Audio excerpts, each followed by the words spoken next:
Welcome to the world of Fire Academy.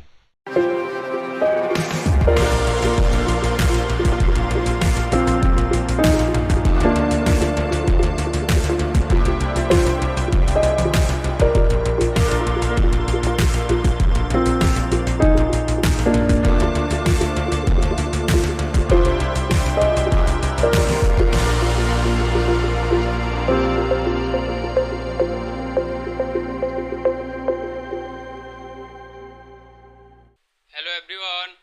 तो कैसे हैं आप सब?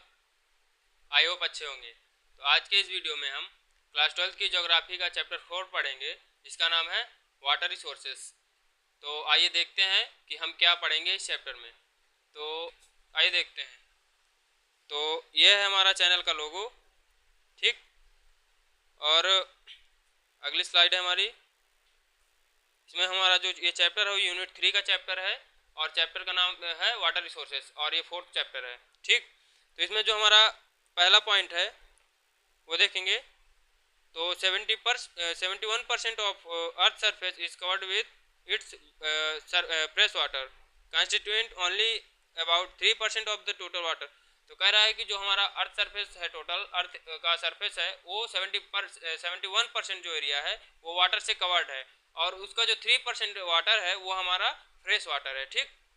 तो जो यहाँ पे दिया है 3% of the total water is fresh water, ठीक। अगला पॉइंट है हमारा the tension and disputes on sharing and control of this square control of these scarce resources are becoming contested issues among the communities, regions and states। तो कह रहा है जो ये वाटर है इसकी वजह से कई सारे डिस्प्यूट्स और टेंशंस दो ग्रुपों के बीच में, दो रिलीजन्स के बीच में और कई सारे अलग अलग एरियाज़ में डिस्प्यूट्स क्रिएट हो जाते हैं वाटर की वजह से। जैसे कि मान लीजिए कोई ऐसी रिवर है जो एक स्टेट से ओरिजिनेट होती है या निकलती है और दूसरे स्टेट में पास होती है, तो दोनों के बॉर्डर से निकलती है। तो वो रिवर के लिए कई सारे डिस्प्यूट्स या उनके लिए डिस्प्यूट्स हो जाते हैं। जैसे कि हम पहले हमारी जो इंडस रिवर थी वो हमारे चाइना से ओरिजिनेट होती थी और इंडिया से होते हुए वो पाकिस्तान जाती थी।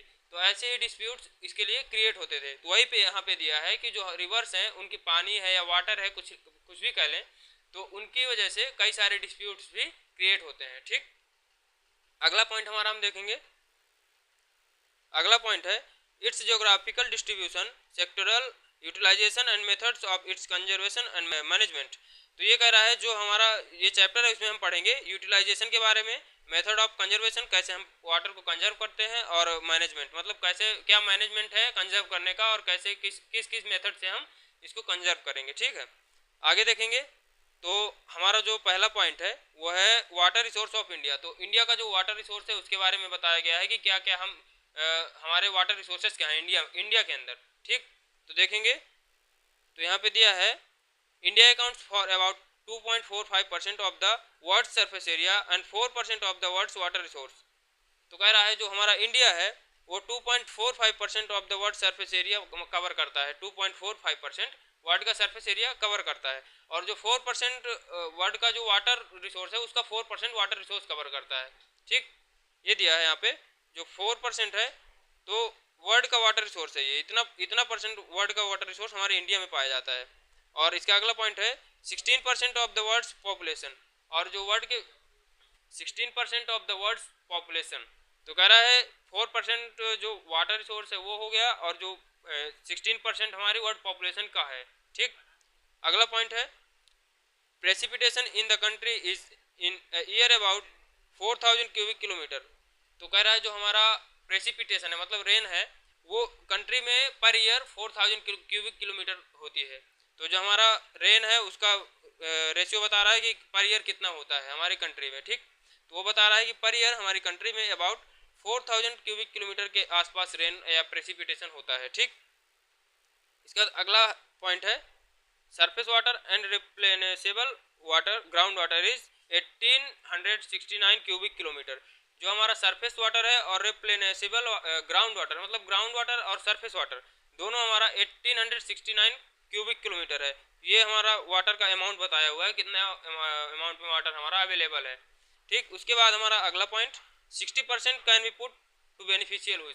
तो जो हमारा 60% वाटर है वो हमारा बेनिफिशियल यूज़ के लिए यूज होता है, जिससे हम वाटर यूज़ करके कुछ बेनिफिट अपना बेनिफिट ले सकते हैं, या किसी जैसे मान लीजिए अपने लिए यूज़ करते हैं या किसी कंपनी में किसी प्रोडक्ट के लिए प्रोडक्शन के लिए यूज़ करते हैं, ये सारा जो वाटर है उसी को हम बोलते हैं बेनिफिशियल यूज के लिए जो वाटर यूज होता है। ठीक, अगला पॉइंट है utilisable water resource in the country is only 1122 cubic kilometre. जो हमारा यूज के लिए यूटिलाइज करने के लिए जो वाटर है उसका रेशियो है, उसका अमाउंट है 1122 क्यूबिक किलोमीटर। इतना वाटर हमारा जो है वो यूटिलाइजेबल वाटर है। ठीक है, तो ये आप लोग ये जो डाटा है इसको आप अच्छे से आप लोग याद कर लें, क्योंकि ये डाटा एग्जाम में एमसीक्यू और जो है हमारा क्या कहते हैं असर्शन रीजन के तौर पे पूछा जाता है। ठीक है, तो आप लोगों को ये जो डाटा है ये हम लोग को याद करना पड़ेगा। ठीक, ये है और ये जितने भी यहाँ पे फैक्ट्स दिए हुए हैं सब आपको लर्न करना पड़ेगा, तो आप लोग इनको ध्यान से पढ़ लें। ठीक, इसके बाद हम अगला देखेंगे, तो ये हमारी अगली स्लाइड है। तो अगली स्लाइड में हमारा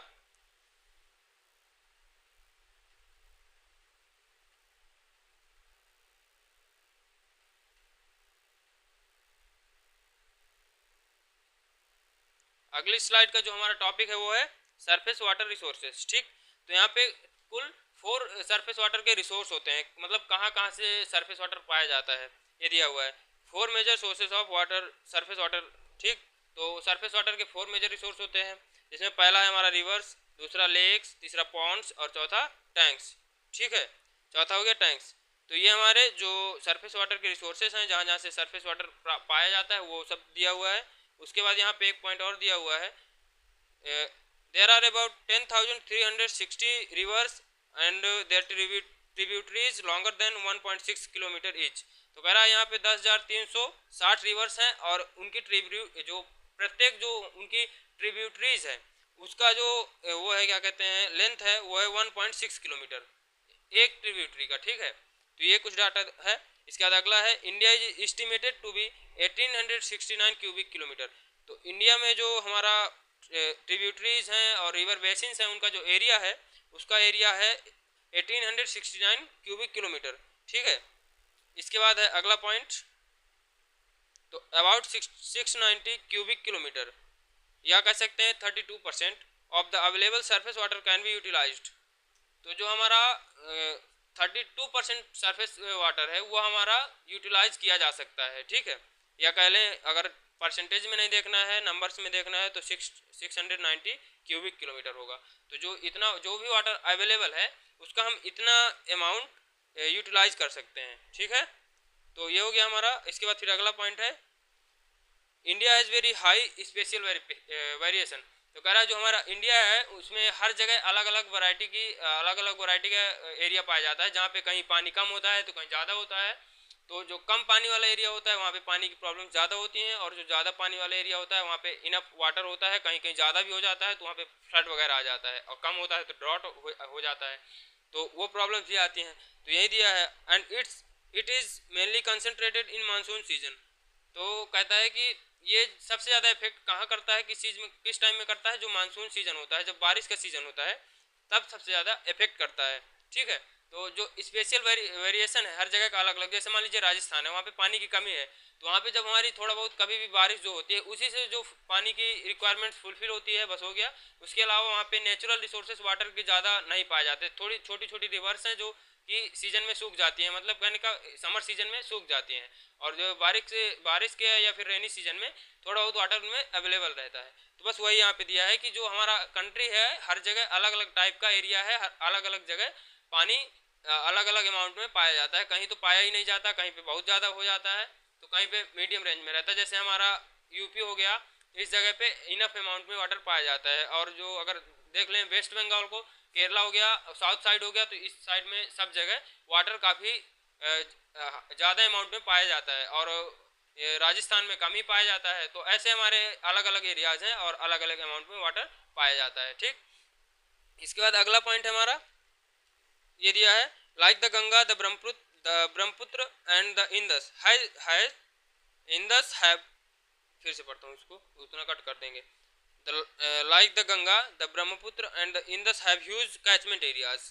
तो कह रहा है जो हमारा Ganga, Brahmaputra and the Indus river है, इनके पास बहुत ज़्यादा कैचमेंट एरिया है, हमारा रिवर बेसिन का एरिया है। कैचमेंट एरिया मतलब होता है बेसिन एरिया, जितने एरिया में वो रिवर फैली हुई है, टोटल एरिया, ट्रिब्यूटरीज और रिवर का एरिया टोटल मिला के जो हमारा एरिया होता है उसे हम कैचमेंट एरिया बोलते हैं। ठीक, तो ये बता रहा है कि ये जो हमारी गंगा, ब्रह्मपुत्र और इंदस, ये तीनों रिवर्स का जो कैचमेंट एरिया है बहुत ही ज़्यादा है। फिर इसके बाद यहाँ पे अगला पॉइंट है इसी से रिलेटेड, कह रहा है precipitation is relatively high in the catchment areas of the Ganga, Brahmaputra and the Barak rivers. तो कह रहा है जो ये तीनों रिवर्स हैं, गंगा, ब्रह्मपुत्र और बराक रिवर्स, इनका जो इनके कैचमेंट एरिया में काफ़ी ज़्यादा प्रेसिपिटेशन होती है, और जो प्रेसिपिटेशन है वो हमारा जितना ज़्यादा कैचमेंट एरिया होगा उतना ज़्यादा रेन को कवर करेगा और उतना ही ज़्यादा वाटर उसमें क्या कहते हैं एक्सप्लोर होगा, उतना ही ज़्यादा वाटर उस कैचमेंट एरिया में अवेलेबल रहेगा। ठीक है, उसके बाद हमारा अगला पॉइंट है have 60% of the total surface water resource. तो कह रहा है जो हमारा टोटल सरफेस वाटर है तो हमारे पास 60% सरफेस वाटर है टोटल, ये जो रिवर्स हैं इनमें से, तो ये जो रिवर्स हैं हमें टोटल 60% सरफेस वाटर प्रोवाइड करती है टोटल। ठीक है, तो यहाँ से हमारा दोनों टॉपिक ख़त्म होता है और हम इस वीडियो में बस इतना ही देखेंगे और आगे हम अगले के बचे हुए टॉपिक दूसरे वीडियो में देखेंगे। तो यहाँ से हमारा वीडियो ख़त्म होता है। अगर आपको कोई भी डाउट होता है तो हमारा जो इंस्टाग्राम और फेसबुक हो गया, व्हाट्सएप हो गया, इनके जो हैंडल्स हैं, इनकी जो लिंक्स हैं, ग्रुप लिंक्स, उनमें आप जा सकते हैं, जो आपको डिस्क्रिप्शन बॉक्स में मिल जाएंगी। और कोई भी क्वेरी है आप पूछ सकते हैं, हम आपको एकदम क्लियर कोई भी नोट्स चाहिए सब आपको प्रोवाइड कराएंगे। अब बस आप अपना डाउट बताइए, आपको सब मिलेगा। ठीक है, थैंक यू।